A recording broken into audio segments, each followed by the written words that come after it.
My dear, can you believe it? The only thing that kept me going through the darkest days was love. But this wasn't ordinary love. I fell in love with the son of my enemy. I fell in love with the son of the man who swindled my father, stole our farm with a fraudulent signature, and forced me into servitude in my very own mother's kitchen. That love was a betrayal. It was a dangerous secret that could have destroyed us both. But it was also the only light in the hell that he, Raymond Wallace, had created for my family. If you're listening from anywhere in the world, please leave a comment and subscribe, because there are truths that need to be shared, even if they shake your very beliefs. There are stories, no matter how painful, that must be told. Mine begins in a place that, to me, was heaven on earth. Clear Creek Farm. Oh, my dear, if I close my eyes, I can still smell the apple blossoms after the rain and the smell of cornbread that my mother, Sarah, would leave baking in the wood stove. It was a smell that wrapped around you. I was 16 years old, and the world was the size of that farm. Life was simple, but it was rich. Rich in a way no money can buy. I'd wake up to the sound of the rooster and the creak of the old windmill that my father, Robert, had repaired with his own hands. He was a man of little schooling, but with a wisdom that came from the earth. He used to say that we didn't own the land. We were part of it. And that's how I felt, part of that rich, dark soil, that cold water creek, those fruit trees I'd been climbing since I was a girl. My family was my everything. My father, with his hands rough from the plow handle, but which gave the gentlest caress to my hair. My mother, with her heart bigger than the world, always with a plate of hot food and a word of comfort. And there was Caleb, my younger brother, my partner in mischief. We'd run through those pastures, pretending we were king and queen of that whole wide world. Well, the prince and princess, our parents, were the real king and queen. And in a way, it was our kingdom. No exaggeration. We didn't have luxury, but we had plenty. Plenty of love, of laughter, of peace. We didn't know, my dear, how happy we were. You never do you? Disaster, it doesn't announce itself. It arrives softly, with a smile on its face and a hand extended. Our disaster had a first and last name, Mr. Raymond Wallace. He showed up at the farm one day in a fancy sedan that kicked up a terrible dust cloud. Said he was an old friend of my father's, that he was here to propose a deal, a partnership. He spoke real smooth, full of big words. Promised tractors, promised new seeds, promised a future we'd only dreamed of. My father, poor man, in his honesty, he believed him. He was a man who trusted a handshake, a given word. He signed some papers that Mr. Wallace brought, papers he couldn't really read. He thought he was signing the family's future. He had no idea he was signing our end. It didn't take a month. Mr. Wallace came back, but this time he wasn't alone. He brought 4 grim-faced men with him, shotguns in hand. The smile was gone. He showed the paper to my father and said in a voice as cold as a knife, "The farm is mine now, Robert. You and your family have until sundown to get out." My father didn't understand. He stammered, said it was a mistake, but it wasn't. On that paper, my father had sold everything for a tiny sum he never even received. He was tricked. And right there, on the porch of the house he helped build, my father collapsed. I saw the strongest man I knew fall apart in tears, humiliated in front of his wife and children. My mother hugged him, crying softly. And me. I felt a hatred so strong, a pain so deep, it felt like my chest was going to rip open. In that moment, my paradise had turned into hell. Leaving our land with just the clothes on our backs and our souls torn apart was only the beginning of our suffering, my dear. To understand the evil of Mr. Raymond Wallace, you have to understand the kind of man he was. He wasn't some poor man who wanted a piece of land to live on. No, he had a lot of land, so much. He was a man whose greed never left him in peace. If he rode by on his horse and saw a piece of beautiful, fertile land with good water, he had to have it. It didn't matter if it had an owner. If a family had been living there for 100 years, he'd find a way. His methods were always the same. First, the smooth talk, the partnership proposal. If that didn't work, came the threats, the intimidation. And if even that didn't work, well, Accidents happened, documents vanished, people disappeared. We only learned about this much later, when it was already too late. Our farm, Clear Creek, was just one more on his wish list. We ended up in a little village nearby, a handful of clapboard shacks and worn-out people. We managed to get a room in the back of a house belonging to an acquaintance of my mother's, as a favor. It was a stuffy little room, smelled like mildew, didn't even have a window. For someone who used to live with the door wide open to the world, it was a prison. There was no smell of apple blossoms, no sound of the creek, just the heavy silence of defeat. My father, that man who seemed to be made of solid oak, just withered like a dry leaf. He didn't eat, didn't talk. He spent the day sitting on a wooden crate, staring at nothing. The shame and sadness were eating him up from the inside. We could see in his eyes that a part of him had died along with the farm. My mother, brave as she was, tried to hold things together. She started taking in laundry for the wealthier women in the village.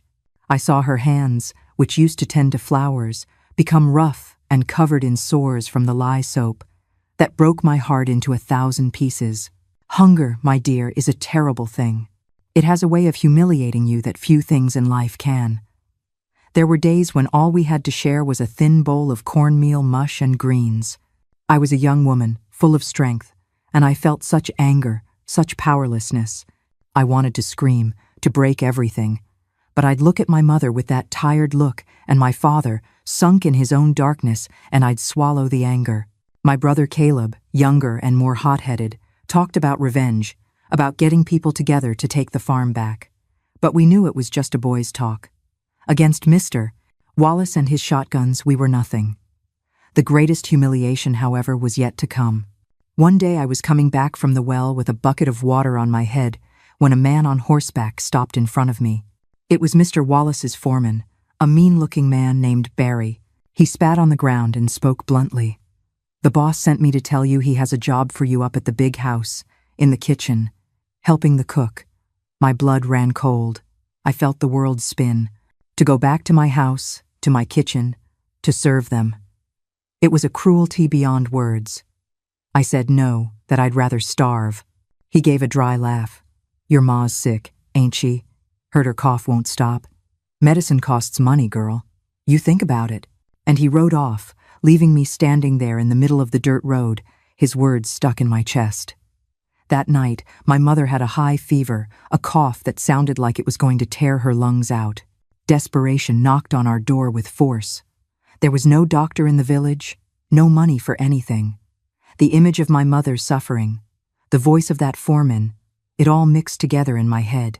The next morning, with a heart weighing a ton, I put on my most mended dress, tied my hair in a tight bun, and walked the road back to Clear Creek Farm. Every step was torture. When I passed through the gate, the same gate where my father taught me to ride, my legs trembled. The big house was there, imposing, freshly painted. It seemed to be laughing in my face.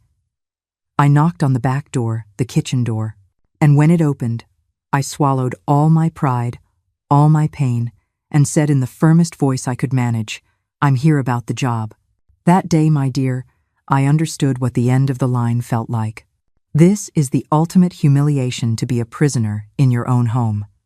But fate has a strange way of working, because walking through that kitchen door, as a servant, is the very act that will lead her to the one person who will change her life forever.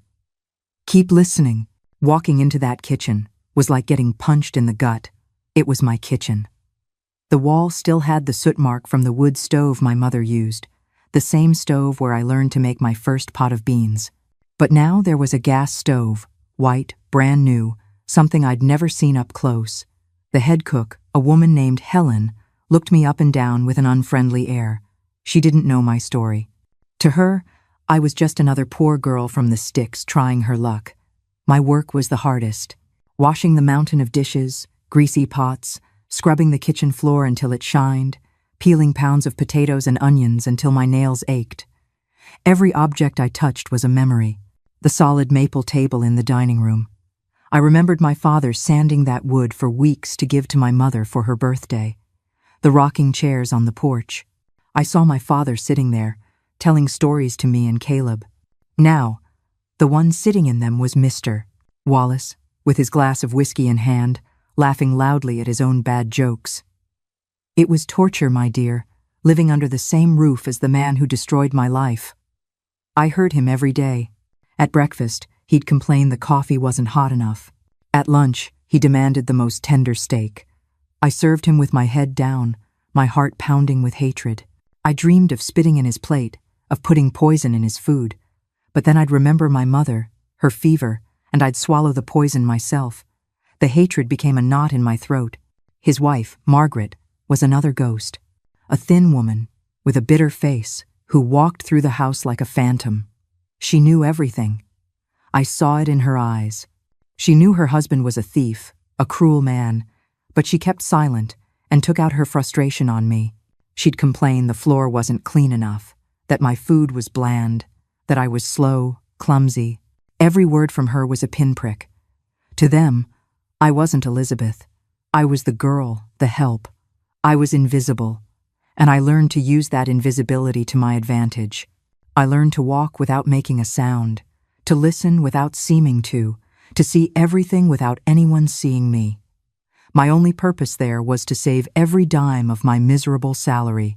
At the end of the day, when my whole body ached, I'd hide the little bit of money in a cloth tied inside my clothes and go to the little shed out back where they let me sleep. From there, I'd sneak off to the shack where my parents were. I'd give the money to my mother, see if her fever had gone down, and come back before sunrise so no one would notice I was gone. I was living two lives, the humiliated servant during the day and the desperate daughter at night. It was on one of those afternoons, while I was washing clothes in the basin out back, that I really heard him for the first time. Nathan, Mr. Wallace's son. He had just arrived from the city where he was studying to be a lawyer. I only knew him by sight from when he was a boy. Now he was a grown man, tall, with light hair, and eyes that didn't seem to belong in that place. He walked past me, but he didn't look at me with contempt or even indifference. He said, "Good afternoon." His voice was calm, polite. It was the first kind word I'd heard in that house since I'd set foot in it. I just lowered my head and mumbled a reply, but my heart skipped a beat. That good afternoon from Mr. Wallace's son echoed in my head. It was so little, my dear, but for someone who only received orders and scornful looks, it seemed like a lot. In the days that followed, I started to notice him more, this Nathan. He was the opposite of his father. Mr. Wallace was a loud man who seemed to need to fill the space with his booming voice and forced laughs. Nathan was quiet, observant, had a gentle way of walking, of talking. He spent most of his time with his nose buried in the books he brought from the city. I continued my routine, trying to be invisible, but it was hard not to notice his presence. Sometimes he'd come into the kitchen to get a glass of water or a piece of fruit, and unlike his father or mother, he always said, "Please," and "Thank you." It might seem silly, but hearing those words was like drinking cool water on a hot day. He saw me. He saw a person there, not just a servant. Our first real contact happened a few weeks later. It was late afternoon. The day had been especially bad. Margaret had picked on everything. "Mr." Wallace had yelled at one of the farmhands in front of me. I felt suffocated. The only thing I wanted was a place to cry in peace. I ran to the one place on that farm that still felt a little like mine, the old apple orchard behind the house. There, under an apple tree that I helped my father plant, I broke down. I cried out everything that was stuck in my throat. I cried from longing, from anger, from exhaustion. Suddenly, I heard a twig snap. I jumped, wiping my tears quickly, afraid it was the foreman or the missus. But it was him, Nathan. He was standing a few feet away, a look of concern on his face. I froze. I thought I was going to get a scolding, be sent away. But he approached slowly, like someone not wanting to scare a wild animal. He didn't say anything at first, just sat on a nearby tree stump. After a moment, he spoke in that calm voice of his. "Are you okay?" No one had ever asked me that in that house. I couldn't answer. I just shook my head no. He took a clean white handkerchief from his pants pocket and held it out to me. "You can take it," he said. I hesitated, looking at my dirt-stained hands, but he insisted. I took the handkerchief. It smelled good, like expensive soap. We sat in silence for a while, me trying to control my sobs and him just keeping me company. My father. He can be a difficult man, he said, as if apologizing. I didn't say anything. What could I say? Your father stole everything from my family? I just stayed quiet. He asked me my name. Elizabeth? I answered softly. He repeated my name. Elizabeth, as if he were testing the sound. It's a beautiful name, he said. That afternoon, under that apple tree, something strange happened. Me, a servant, the daughter of the man who was run off this land, him, the son of the man I hated so much. But right there, in that moment, we were just two people, and for the first time in a long time, I didn't feel invisible. I felt seen. That gesture of kindness, that white handkerchief, that concerned look. It was the first spark of light in a pit of darkness. A dangerous light, I knew, but it was the only one I had. After that day, something changed. I was still the servant, and he was the boss's son. But between us, in the air, there was something different, a secret. Our eyes started to meet more often. When he'd ask me for a glass of water in the kitchen, his hand would brush mine on purpose as he took the glass. It was a second, a shiver, but it was worth the whole day.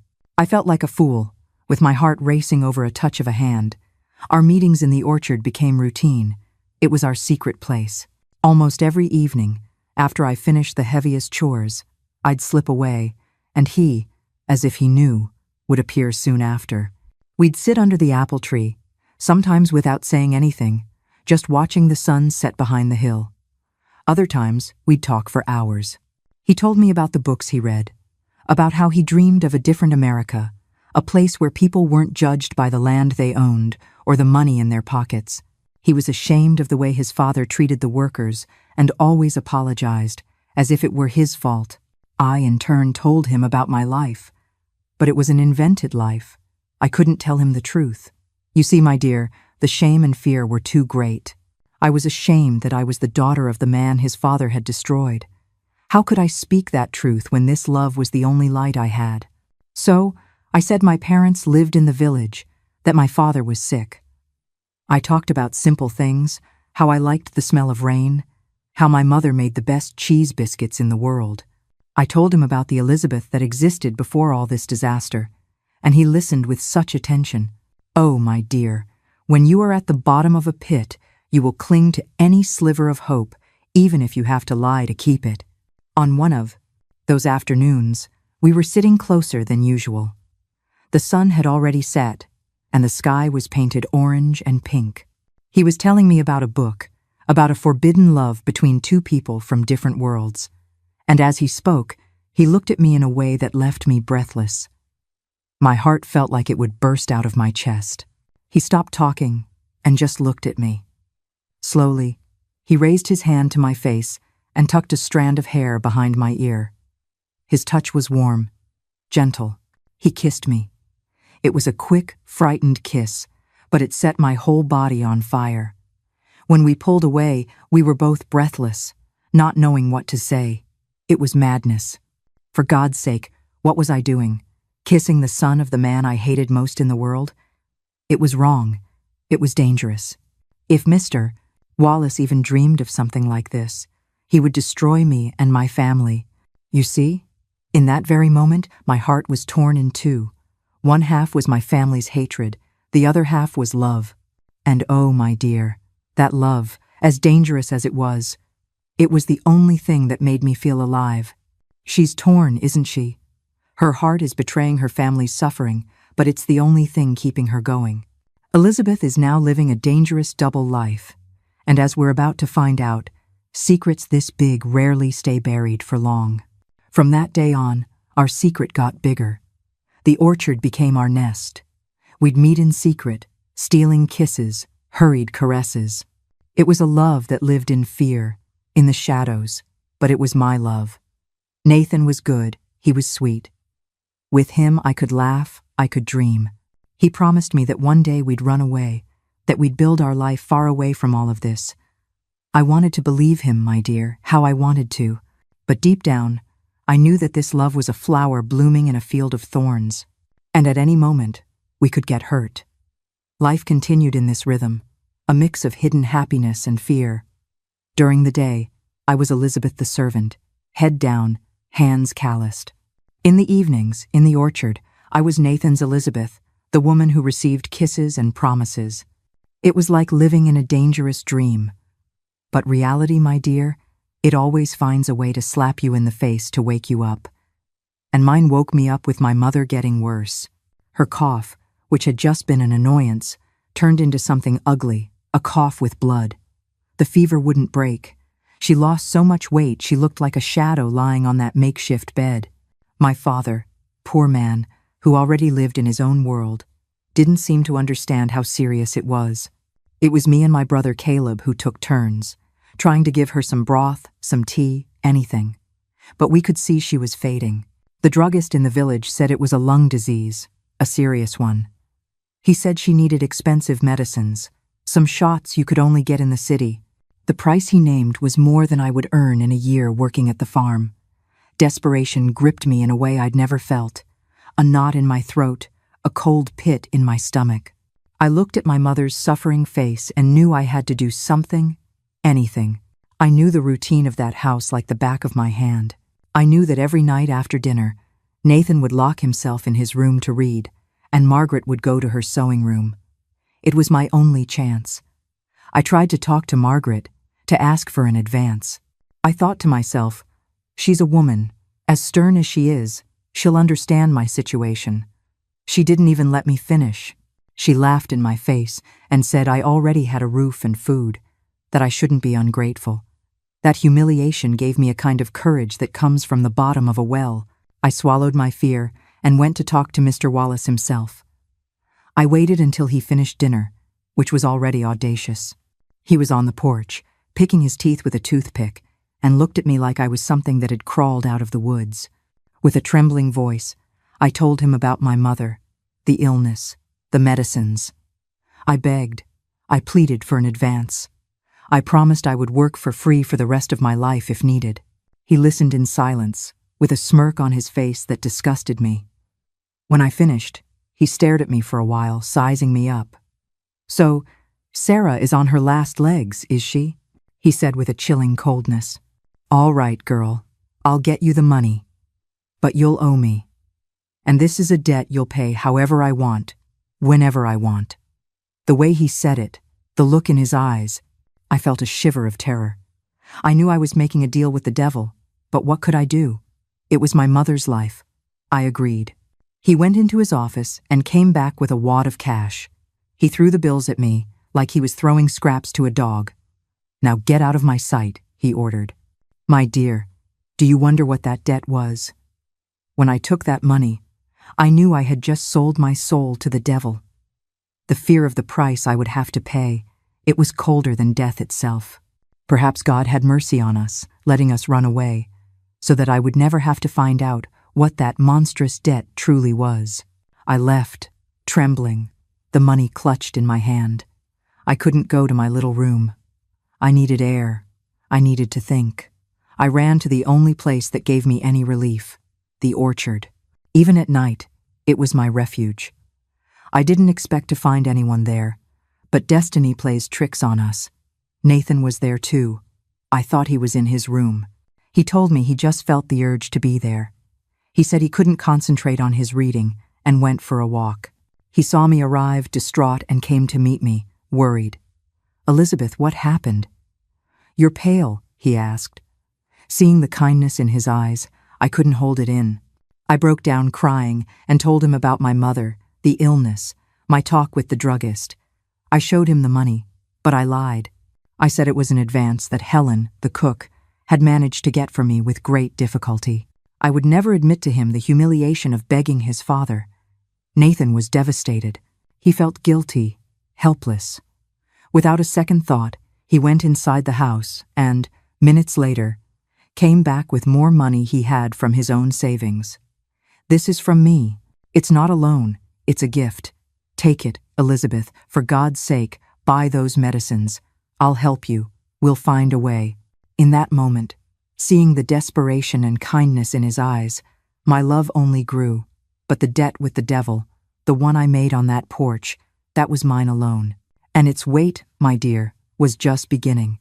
With the money in hand, part of me felt relief, and the other, a dreadful weight. That very night, I found a way to send my father to the city with the money and the prescription.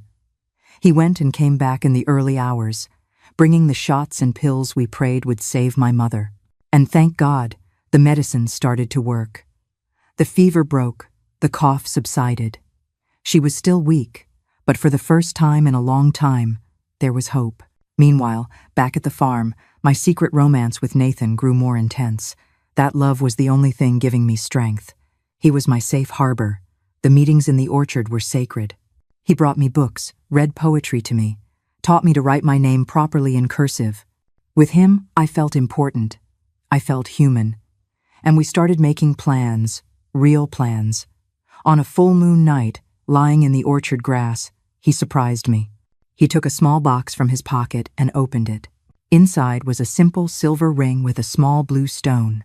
"Elizabeth," he said, his voice thick with emotion. "I know our situation is complicated, but I can't imagine my life without you. I want you to be my wife. I want to take care of you, give you the life you deserve. Marry me." My heart stopped. I looked at that ring, at his expectant face, and desperation washed over me. Marry him? How? How could I say yes, carrying so many secrets, so much hatred for his father? How could we build a life on a lie? I knew in that instant I couldn't put it off any longer. The truth had to be told, no matter how much it hurt. With tears streaming down my face, I asked him to listen. I took a deep breath and began to tell him. I told him who I really was. "Nathan, my name isn't just Elizabeth. My name is Elizabeth Miller, daughter of Robert Miller." I told him that Clear Creek Farm, the land he was standing on, wasn't his or his father's. It was mine. I told him about the fake document, the eviction, the humiliation of my father. I told him I was only there, serving in my own home, out of desperation. The truth is finally out. Imagine dropping a bomb like that, right after a marriage proposal. This is the moment of truth, and Nathan's reaction, whether he chooses love or blood. He will seal both of their fates. Stay with us for this. With every word I said, Nathan's face changed. The look of love gave way to confusion, then shock, and finally, to pure horror. He turned pale, unable to speak. He looked at me, then at the big house, as if he couldn't connect the two. "It can't be. My father. He wouldn't do that," he whispered, more to himself than to me. I saw the struggle in his eyes, the denial, but he knew I wasn't lying. My pain was too real to be faked.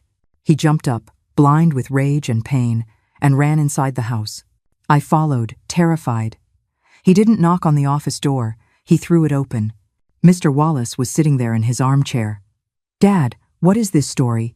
Tell me it's a lie," Nathan yelled, his voice torn. "Mister!" Wallace looked from his son to me, standing in the doorway, trembling, and then he gave that cruel smile. Well, so this one decided to talk.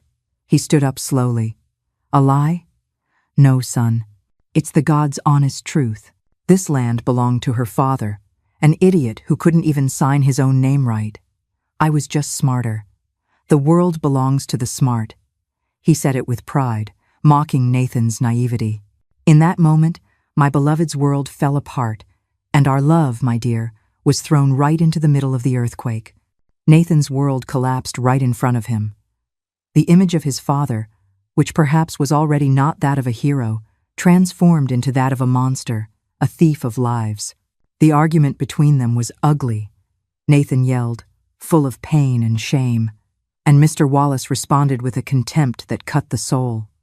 "You were going to mix with this trash, son?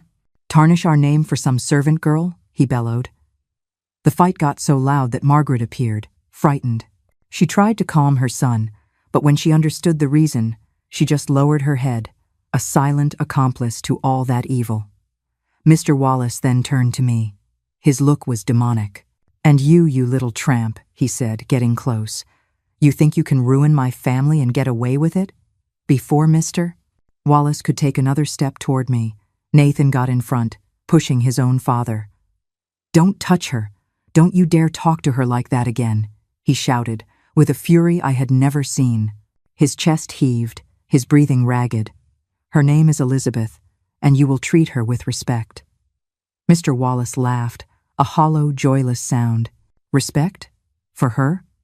He then lowered his voice, and what came next was even worse. "If I ever see you near my son again, I swear what I did to your father will be nothing. I'll finish what's left of your family. I'll get rid of your little brother and let your parents die of hunger in the gutter." The threat was clear, direct. I felt a cold fear, a paralyzing fear. I knew he was capable of that, and much more. It was in that moment that Nathan made the decision for both of us. Nathan saw the terror in my eyes. Seized by a fury and a resolve I'd never seen, he grabbed my hand. "We're leaving. Right now," he said, pulling me out of the office. He didn't argue anymore. He ran up the stairs, threw a few clothes into a bag, grabbed the rest of his money. When he came down, he looked at his parents, who were standing in the living room like statues. "I never want to see your faces again," he said, his voice full of a pain that seemed to have aged him 10 years. Margaret let out a choked sob. "Nathan, please." But he didn't look back. He took me to the shed where I slept, helped me grab my few things, and we left through the back door. In the middle of the night, we ran to the shack where my parents were. It was chaotic. I hugged my mother, my father, tried to explain what was happening. Nathan, with a calmness I don't know where he found, spoke to my brother Caleb. He gave him all the money he had. "Take your family and get far away from here. Go to the capital, start over. I'll take care of Elizabeth, I swear." The goodbye was the most painful thing in the world. Leaving my family again, not knowing when I'd see them. My mother cried, blessing me. My father, for the first time in a long time, looked at me with clarity and said, "Go with God, my daughter. Be happy." Those words were the strength I needed. Nathan and I walked through the dark night, found a main road, and in the first town, we climbed into the back of a flatbed truck heading for Indianapolis. Clinging to him, with the cold wind hitting my face, I looked back and saw the life I knew disappear into the darkness. I had nothing, practically just the clothes on my back, a heart broken by the goodbye, and the hand of the man I loved holding mine. It was a silent promise, a promise that from then on, we only had each other. And that, my dear, had to be enough.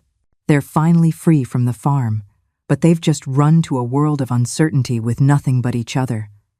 Can a love born from such a bitter secret actually survive the harsh realities of the outside world?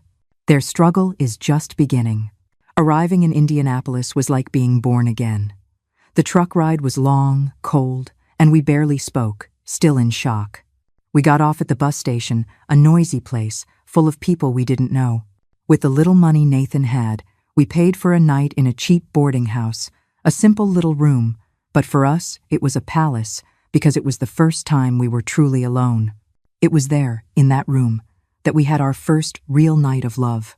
It wasn't a stolen encounter in the dark of the orchard, afraid of being discovered. It was calm, it was beautiful, full of desire. And that night, between kisses and tears, we made 1,000 vows of love. We swore that no matter what lay ahead, we would face it together, that our love would be our ground, our home. It was the night we became, in body and soul, husband and wife, even without anyone's blessing. The next day, reality knocked. We rented a small wooden shack on a hill, on the outskirts of the city, in a place progress hadn't reached. Life was hard, very hard.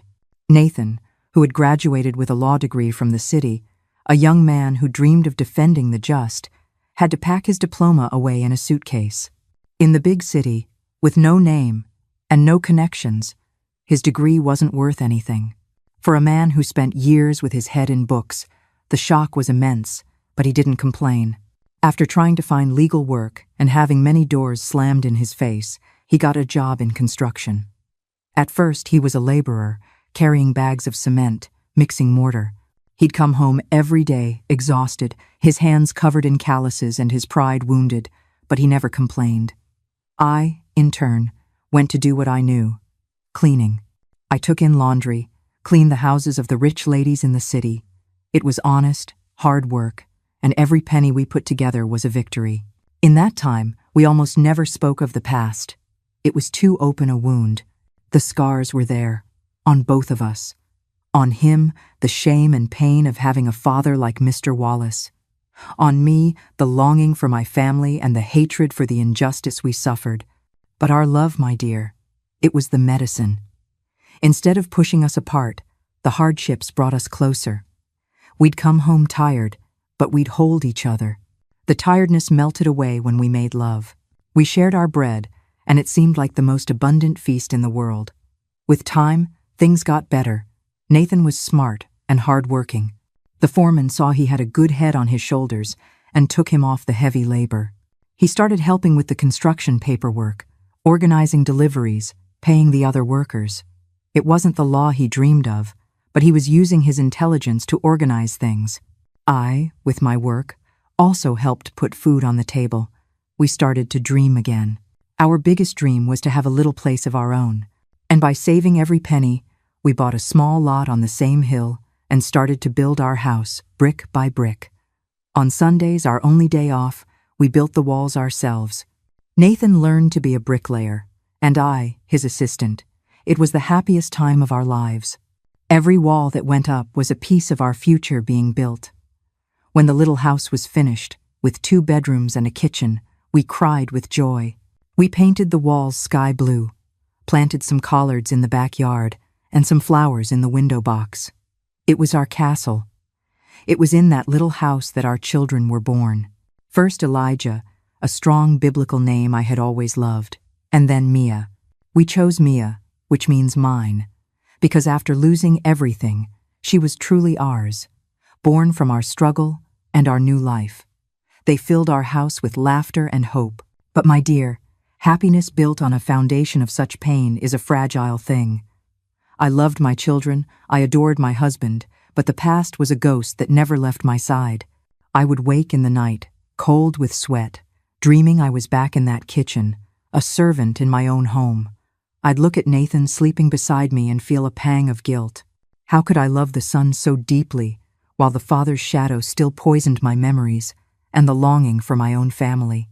It was a constant, dull ache, a wound I never showed Nathan, because it was the one part of my past that he couldn't heal. Perhaps you'll blame me. 12 years. Why not 1 letter? My dear fear, it's a prison. The fear that Mr. Wallace would find us, find Nathan, find my children. It was bigger than my homesickness. Sometimes, silence is the only way to protect the ones you love. I was a mother and a wife, but I was still a daughter, lost. This new life was beautiful, but I lived in constant fear that the happiness was borrowed, that one day the past would return to reclaim its due. As soon as things improved a bit, Nathan got a job in an accounting office. It wasn't a law firm, but he was back to books and papers. And with time, he became a man respected for his work. Life settled down, calmed down. I wasn't working outside the home anymore, but I worked twice as hard inside. And some people still say being a homemaker is easy.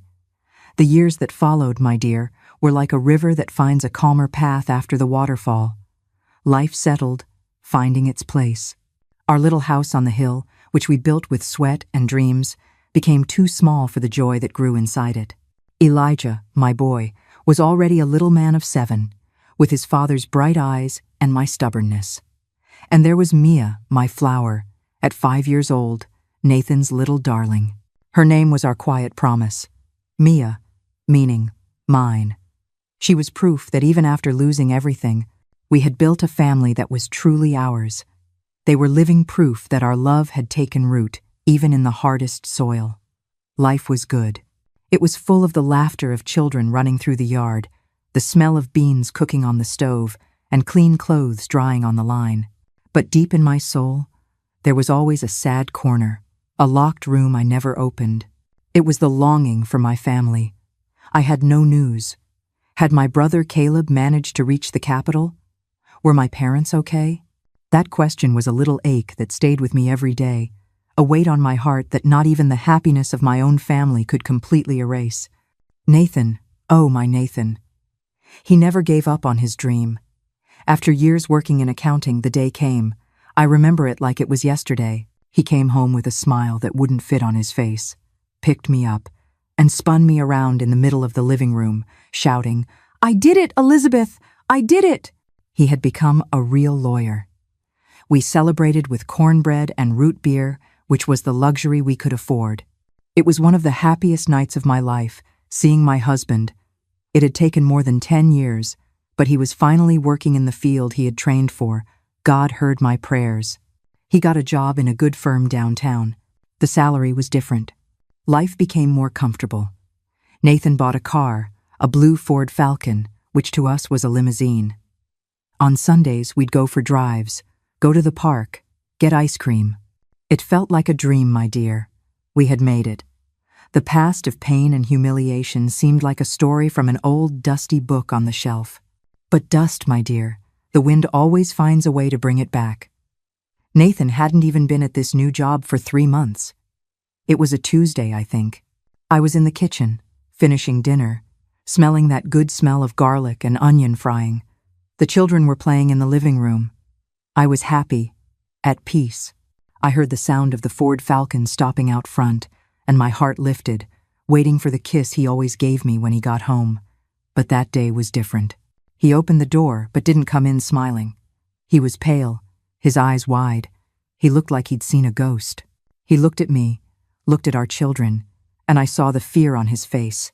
My blood ran cold. I sent the children to their room and went to him. I asked what had happened, if he was sick. He didn't answer, just looked at me, his mouth dry. He sat down at the kitchen table, put his head in his hands, and stayed there for what felt like an eternity. I was already imagining the worst. Had he lost the job he worked so hard to get? Had something terrible happened? Finally, he lifted his head and started to talk. His voice was low, stumbling over the words. He told me that day a very well-dressed man appeared at his office, introducing himself as a private investigator. This man, my dear, had been looking for him for years. Years. But the search had been impossible because he was looking for a licensed attorney named Nathan Wallace. And my Nathan, during all those hard years, wasn't a lawyer at all. He was just Nathan the laborer, the construction worker, the quiet accountant. It was only now, after he had finally passed the bar exam and his name was listed in the state registry, that the investigator managed to track down his office address. My heart was pounding. A detective, looking for my husband. Fear became a knot in my throat. I asked with a trembling voice who had hired that man, already suspecting the past, who wanted to find Nathan so badly after all this time. He took a deep breath, looked me in the eyes, and his answer was a punch in the gut that left me breathless. He said, almost in a whisper, "It was my mother, Elizabeth. My mother is looking for me. Margaret." Margaret. Her name, which I hadn't spoken in so many years, was suddenly there between us, brought by a stranger. You see, I thought the past was buried. 12 years. But as it turns out, my dear, the past never dies. It's only sleeping. And that name, Margaret. It was the ghost that had just been woken up, and I knew a storm was coming to our peaceful home, just when they thought they were safe. The past always finds a way, doesn't it? After 12 years, that name brings it all flooding back. Why is she looking for them now, after Mr. Wallace is gone? You won't believe what they find when they go back. Life's irony is a cutting thing, isn't it, my dear? The news brought by that detective landed in our house like a summer storm, fast, loud, and leaving everything turned upside down. The man told us, in no uncertain terms, that Margaret wanted to see Nathan more than anything in the world. He, worried, asked about her health. She wasn't sick, not dying, just as healthy as her age allowed. Mr. Raymond Wallace, he was the one who had kicked the bucket about 4 months ago. And the message was simple. If he wanted to see her, the way was back to the farm. The decision to go or not stole our sleep for days. The house fell silent. We barely looked at each other because the question hung in the air, heavy as the smell of rain before it falls. For me, the answer was a no, the size of the world. Go back to that place, the stage of my greatest pain? No way. But Nathan? Oh, my Nathan. I saw the struggle in his eyes, the pain of a lifetime fighting with curiosity, with that little thread of hope a son always has, the one that never truly breaks. He paced the house like a lost soul, and I knew that, as much as he said no, a part of him needed that closure. I understood that. I only wished it was my family looking for me. After a lot of talk, a lot of him insisting, he finally convinced me. "Let's all go, Elizabeth," he'd say with a tired voice. "It's our past, but it's also their future. Our children can't grow up with this hole in their father's story." And so we went, the whole family, squeezed into our blue Ford Falcon, back to the place I swore I'd never set foot in again. The trip back to Clear Creek Farm was the strangest thing I've ever lived through. Inside that car, the very symbol of everything we had achieved with so much sweat, it felt like time was moving backward. I looked at Nathan, focused on the road, and I didn't see my husband, the respected lawyer, the family man. I saw the frightened, angry young man of 20-something fleeing in the middle of the night. And me. I wasn't Elizabeth, mistress of my own home, mother of Elijah and Mia. I was the servant girl again, the outcast, returning to the place of my deepest humiliation. The air in the car was heavy, dense. The children, who are like little woodland creatures and sense when a storm is brewing, were quiet in the back seat, none of their usual singing or rowdiness. They just watched with their curious little eyes as the landscape changed. The gray of the Indianapolis buildings gave way to the green of the pastures, a green that hurt my eyes with a longing I didn't even know I still held. Every sycamore on the roadside, every creek cutting through the dark soil, was a memory that hit me hard. When Nathan slowed down and I saw the hickory gate of Clear Creek Farm, the same gate where my father taught me to ride, my heart seized up, my stomach turned. Nathan looked at me, reached out his hand, and squeezed mine hard, as if to say, "I'm here." But I knew he was terrified too. He drove the car slowly down the lane of maple trees that led to the big house. The house. It was there, imposing, painted a pale yellow that seemed to mock my dark memories. It was well kept, with flowers in the beds, an appearance of peace that made me sick. As Nathan was about to park the Falcon under the shade of that enormous maple, the same tree that sheltered our stolen kisses, our forbidden love, I saw the front door of the house open, and the figure that appeared on the porch made my world, already upside down, spin like a runaway top. It wasn't Margaret with her bitter face. It wasn't a mean-looking foreman. It was my mother. Believe it if you can, my dear, my sweet mother. I didn't waste a second. I threw the Ford's door open and flung myself out. Nathan slammed on the brakes. For a split second, I didn't question why she was walking out of the Wallace's front door as if she owned the place. I didn't care about the logic. All I saw was her. He almost fell. I stumbled toward my mother, tripping over my own feet, my vision blurred by the tears that flowed without control. She stood on the porch, squinting to see inside the car, shielding her face from the sun with her hand. She must have thought it was a visitor. But then, her gaze met mine. For a second, she was motionless, like a statue. I saw the confusion on her face, the doubt, and then the recognition. A lightning bolt. She brought both hands to her face, her mouth opening in a silent, "Oh," as if she were seeing a ghost, a soul from another world. And she came to meet me too, coming down the porch steps with the same agility as me. We met there, in the middle of the packed dirt yard, and we embraced. Oh, my dear, what an embrace it was. It was an embrace of 12 years of longing, an embrace that tried to piece together two lives torn apart by force. I smelled her, that scent of lavender and wood smoke, the smell of my childhood. I buried my face in her shoulder, and I wept. I wept from pain, from relief, from a happiness so overwhelming it hurt my chest. What an incredible moment. She was expecting to face her tormentor, but instead she finds her mother. How is this possible? How did her family end up back in the very house they were thrown out of? The explanation for this miracle is coming up next. And she cried, too, holding me tight, running her hand through my hair, saying my name. Elizabeth, my child, my child. The house door opened again, and this time it was him, my father. Older, more stooped, his hair and beard a little white. He stopped, leaning on the doorframe, and when he saw the scene, when he understood what was happening, his legs gave out. My father collapsed, truly collapsed, my dear.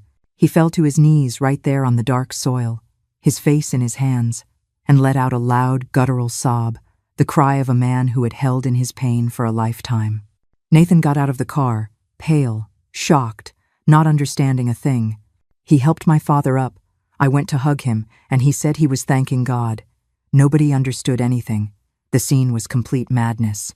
My children, Elijah and Mia, got out of the car slowly, frightened by the explosion of emotion. They hid behind me, staring with their big eyes at these two strangers who were crying so much. I introduced them. These are your grandparents, my loves. Of course, I hadn't told them they were going to meet their grandparents. I didn't even know myself. We told them they were going to meet their father's mother, Margaret. We went up on the porch. I wanted to know about my brother. My mother gave me more news that made me sway. She said my brother Caleb was married, lived in a little house nearby, and already had 5 children. 5! I was an aunt of 5. Imagine that. He'd outdone me, as they say. My family, which I thought had been reduced to a painful memory, had grown, flourished, right here, without me knowing. It was Nathan who brought us back to reality. He interrupted gently. He looked at my parents, at the house, and the confusion on his face. He needed answers. And then, yes, I remembered why we had come back. After all, where was his mother?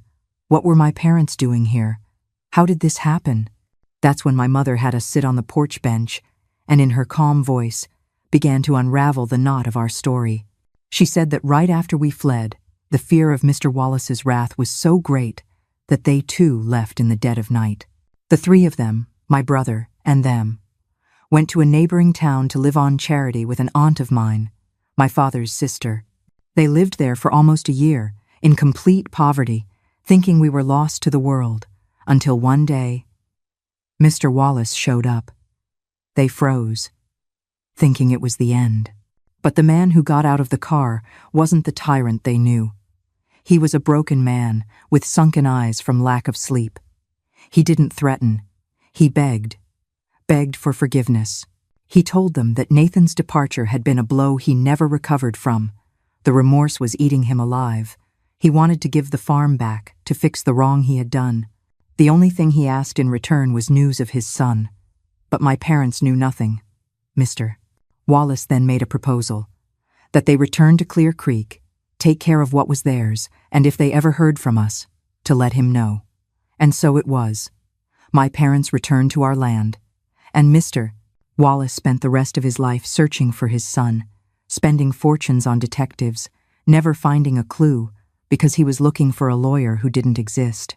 Can you believe it? I stood there, listening to my mother, and my heart just felt empty.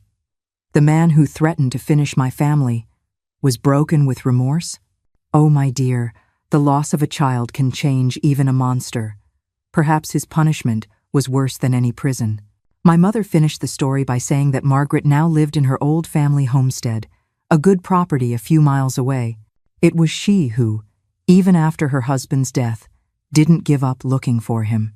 Nathan swallowed hard, listening to the story. I could see he was completely confused, barely believing so many changes. With our hearts in our throats, we got in the car again. This time, my parents came with us, the children on our laps. We arrived at an old house, surrounded by a well-kept garden, where my husband had spent his early years. And on the porch, in a rocking chair, was Margaret. When she saw our blue Falcon approaching and saw Nathan get out of the car, she stood up, trembling. She said nothing. She just cried, a silent cry, of someone carrying a guilt too heavy. Nathan walked toward her, and they embraced. A strange hug, from a son who didn't know if he could forgive. and a mother who didn't know if she deserved forgiveness. At that moment, he finally cried. The children, who had already lost their shyness, ran ahead. They didn't see the shrew I knew. They saw a sad old woman. And with the purity only children have, they hugged her. "Are you our other grandma?" asked Mia. "We didn't have any at home. Now we have two, and a grandpa." That was the key that opened the floodgates. Margaret dissolved in tears, hugging the grandchildren who were living proof of the love she tried to destroy. I stood there, my dear, on the threshold of Margaret's porch, watching it all. My heart felt like it was being ripped in two. My children, innocent and pure, saw only a sad grandmother. But I saw the woman who stood silent while my father's life was shattered. I saw the missus who added her own small cruelties to my humiliation. And now, she held my children. A part of me wanted to scream, to pull them away from her, but another part, a weary, tired part, just saw an old woman broken by her own husband's sins. I felt nothing, not forgiveness, not even hatred anymore, just a vast, cold emptiness. My mother, my sainted mother, she has a heart I'll never understand. She, who suffered as much as I, stepped forward. She put her hand on Margaret's shoulder, a gentle touch, and said softly, "The past is gone, Margaret. God comforts us and gives us the future as a gift. And look what a beautiful gift he gave us." Margaret raised her tear-stained face and looked at my mother, then at me. In her eyes, I saw gratitude, but also fear. She was afraid of me, and I just nodded. I couldn't speak. Forgiveness, for me, was not a single moment. It was a mountain I had yet to climb. It was Margaret herself who, after calming down a bit, began to tell us about the years that had passed. She said that Mr. Wallace, after Nathan left, became a shadow of the man he was. Remorse was his sickness.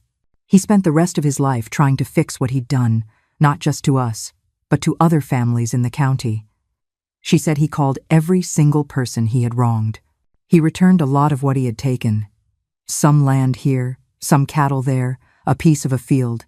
He lost his status. That power which meant more to him than his name turned to dust. No one respected him anymore. The forced respect he commanded was gone. But they didn't end up in poverty, no. My family always had money, old farms, inheritances, she clarified. The family money was still there, but the honor that had vanished along with his power. He died a rich man, but a man poor in spirit, without the forgiveness of the son he searched for. After that heavy conversation, the air was hard to breathe. It was my mother who broke the silence and sadness that had settled on the porch. "Enough crying and sad stories for today," she said with that sweet firmness only she had. "There are more people who miss you, my child. Today's joy isn't over. Let's go see your brother. Let's go see Caleb." My heart leaped. Caleb?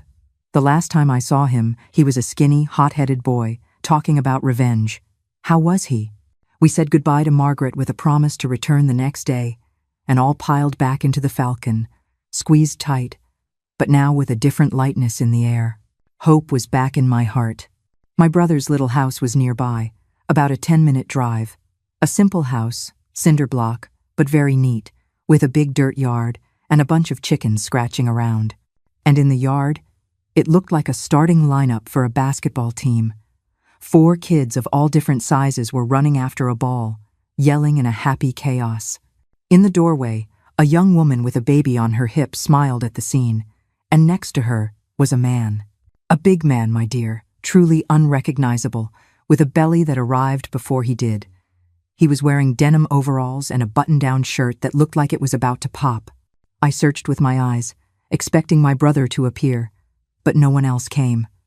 The man in the doorway saw us arrive and broke into a smile that took over his whole face. And in that instant, my dear, the world stopped. In that smile, in the small, squinting eyes of someone who laughs with their whole soul, there he was. It was my Caleb. My God, it was my little brother. The tears came again, but this time it was a cry of pure joy. I ran toward him, yelling, "Caleb, and he came to meet me with his arms wide open. His hug was a strong bear hug that lifted me off the ground, a hug that smelled of life, of abundance, of happiness. How I loved my brother, how I love him still, because thank God, despite his health problems, he's still alive. That week was a blur of joy and ghosts. We spent most of our time at the farmhouse or at Caleb's, surrounded by family. We visited Margaret's home only one more time, at Nathan's request, before we left. It was awkward. She tried to serve me tea, her hands trembling. I watched her, really watched her, for the first time. She wasn't the phantom of my memory. She was just a lonely woman, living with the legacy of a name she hadn't chosen. When we were leaving, she pulled me aside, her voice a whisper. "Elizabeth," she said, not meeting my eyes, "there is no word for what I allowed to happen. I am glad he found you." It wasn't an apology, not really, but it was a crack in the wall. I didn't say I forgive you, I couldn't. I just said, "He is a good man, Margaret. He was always good." It was the first time I had spoken to her as an equal, not as a servant. It was a start, my dear. That reunion was the gate that opened to the rest of our lives. We stayed on the farm for a whole week, catching up. I stayed in my room, my real room. It felt so good. It was a week of crying, laughing, and endless talk. I met my nieces and nephews, and Caleb's wife, a good woman named Alice. My husband, Nathan, also made peace with his mother. It didn't happen overnight. Of course, forgiveness is a stubborn plant that takes time to root, but seeing the grandchildren running through the house, calling her grandma, softened our hearts. You know, the goodbye this time was different. It was a goodbye with a promise of, "See you soon." But when we got back to our little house on the hill in Indianapolis, nobody's heart was really there anymore. My parents would call, crying because they missed us. My brother sent letters every week. The family, which had been a bunch of scattered pieces, had been glued back together, and now the distance hurt. It was a long talk Nathan and I had, one night after the children were asleep. We looked at each other and we just knew, without having to say it, that our place was with them. The decision was unanimous in the family. Everyone wanted us nearby. We sold everything we had worked so hard for in the big city. The Falcon, our little house on the hill. It hurt, of course, but we knew we were doing the right thing. My parents thought we should buy land, but Nathan was a city man now, so we moved to the town near the farm. The money from our house in Indianapolis wasn't much, but in this small town, it was enough to buy a really nice house near my brother.